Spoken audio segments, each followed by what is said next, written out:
This investment in transportation and utilities, as well as the new railroad quiet zone in downtown that we'll realize in about 2 or 3 months, will help make daily life here much easier by improving the flow of traffic on your streets and the flow of water in your pipes.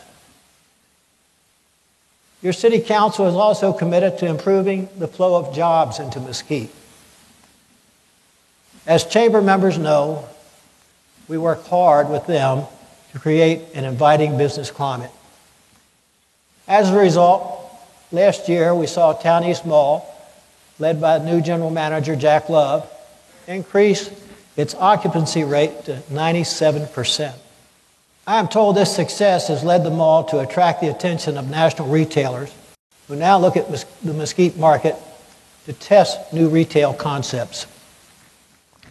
And across the street from the mall, the Market East Shopping Center will soon be revitalized as new owners, Fidelis Realty, upgrade and rebuild.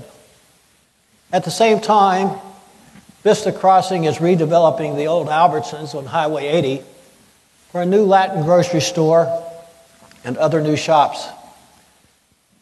And our growth is not just limited to retail. Pepsi, one of Mesquite's largest employers, is adding on to their facility. And medical device supplier Struckmeyer Medical is undergoing a huge expansion. And our friends at Union Pacific are investing more than $100 million to expand the Mesquite Intermodal facility, and that's for the second time in 3 years. And if that industrial news doesn't satisfy your appetite for economic growth, I'm sure the grand opening of Fuel City with their famous tacos and Krispy Kreme with those mouth-watering donuts will. Additionally, last year, we broke ground on a mixed urban housing project called Villas at Vanston Park. And this year, we will begin the Polo Ridge project in Mesquite's new frontier, the I-20 corridor. These projects are a result of Mesquite's new focus on quality developments that will provide variety and sustainability. And all of this hard work by the city not only improves our economy and adds new housing, but it means hundreds of new jobs. Another good example of the importance of hard work and the opportunity to contribute to one's community can be seen through the eyes of and life of my friend, Pastor Rod Brewer. Once on a path of destruction from drug abuse, Rod turned his life around. But I don't want you to take my word for it. Let's listen to the man himself. Wound up getting involved in an early age into drugs and alcohol, and ultimately into methamphetamines. That's about the crux of what I talk about in my past life, because there's not much there other than death, pain, and destruction.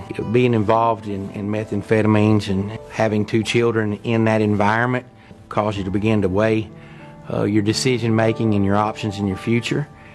On November 7th, 1997, I was in a dope motel in East Dallas, and God showed my mom exactly what hotel I was in, what room I was in. She followed that vision of the hotel and the actual room and the room number, knocked on the door, and I was on the other side of the door. About a week later, I wound up in the program Teen Challenge.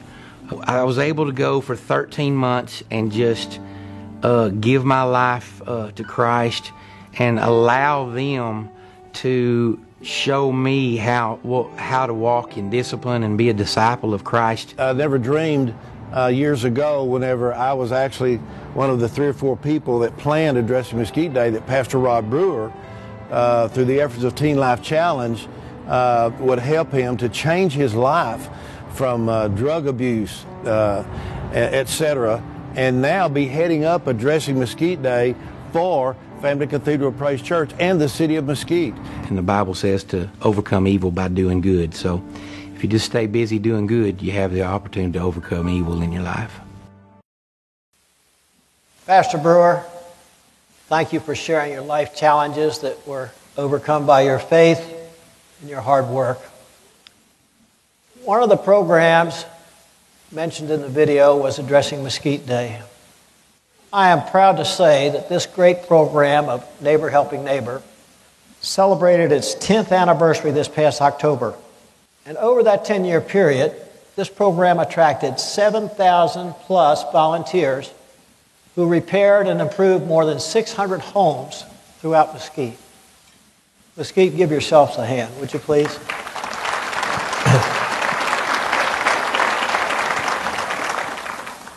It just goes to show hard work pays off, and the love of family, whether it is a relative or a neighbor, is what makes that hard work worthwhile. Speaking of the love of family, Winston Churchill once said, "There is no doubt that it is around the family and the home that all the greatest virtues, the most dominating virtues of human, are created, strengthened, and maintained." Those words are a great way to describe the importance of family. And our Addressing Mesquite Day program is just one example of how we take care of our own. Tonight, as we focus on our returning military, I want to take a few moments to brag about the quality of life programs Mesquite offers. We pride ourselves on how we take care of both the physical and mental well-being of our residents by providing great opportunities to develop healthy lifestyles. That being said, Mesquite has a thriving medical community. Among our shining stars is Agape Home Health, which celebrated its 20th anniversary last year. And this year, they have plans to open Agape Day Center for adults. And Mesquite Rehabilitation Center was once again ranked in the top 10% of inpatient rehab facilities, and that's across the nation. But what really makes our medical community stand out are the individuals who dedicate their lives to helping others. And tonight, I'd like to highlight one of those people, Dr. Chris Shada. Recently, this doctor was stunned to read an advertisement from a pain management clinic seeking a physician that, and I quote, required no experience and was a good end-of-career job. You see, Dr. Shada is not only a pain medicine specialist, but is a past president of the Texas Pain Society. And that online ad catapulted Dr. Shada into a long battle to shut down these walk-in pill mill pain management clinics. At that time, the state had no rules governing the ownership and operation of these so-called pain management clinics. Due to Dr. Shada's efforts, Senate Bill 911 was passed, giving the Texas Medical Board the power to investigate these clinics and to effectively shutting them down. And I'm so very proud that my friend Dr. Chris Shada is here with us tonight. Dr. Shada, would you please stand so we can thank you?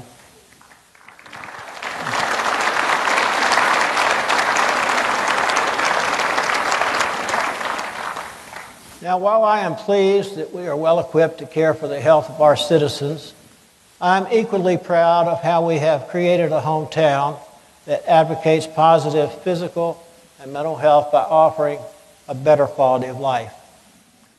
For example, last year we opened up the Truman Heights Pocket Park, and this year our 3-mile-plus Mesquite Heritage Trail will be completed.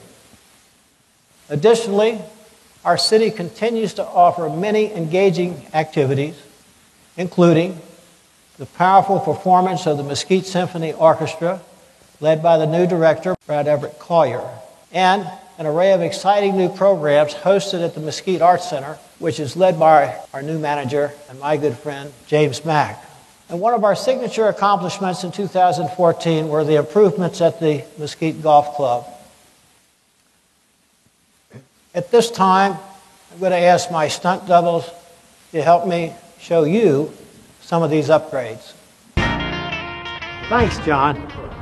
We celebrated the golf course's 50th anniversary by investing in upgrades and improvements, like our pro shop here.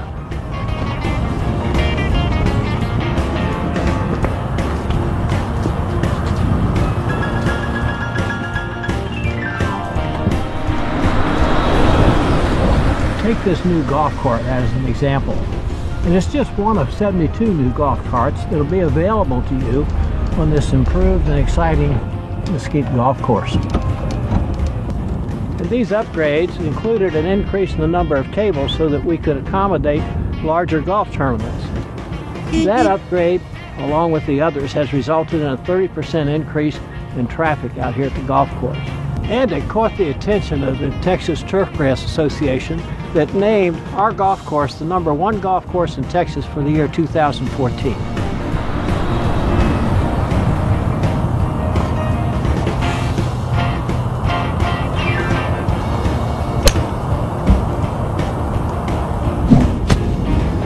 Can you believe that guy? Back to you, Mayor. Boy, thanks, Bears. You know, we keep trying to recruit these stump doubles, and I don't like either one of them. You know, golf is just one of the many activities our Parks and Recreation Department offered this year that help bring children and families together. And one great example of someone who sees all Mesquite's children as part of her own extended family is Angie Johnson. Allow me to have Angie tell her own story from her heart. I started in Camp Discovery, this will be my 4th summer, so I've gone 3 years. But I got involved because I had a city employee, one of my camp staff at Camp Roy Galloway, who volunteered her summer year after year. Time after time, year after year, she started showing me pictures of Camp Discovery and her kids and why she went back, and she opened up a little bit more. And it was because she was a camper at 15. And she lost her battle. Oh, man. She lost her battle to walking pneumonia in 2010. Her immune system was always really low.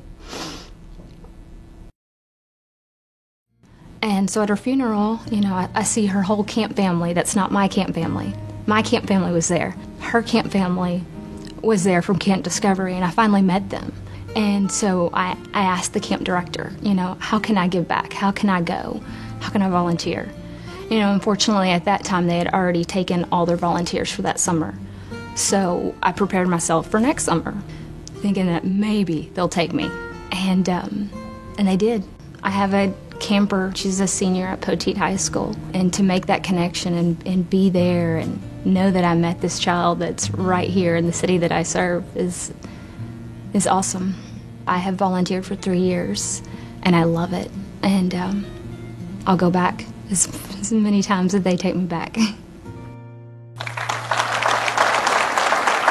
Angie, thank you for sharing your summers and your heart. I think you will all agree that Angie embodies both the principle of love of family as well as dedication to service.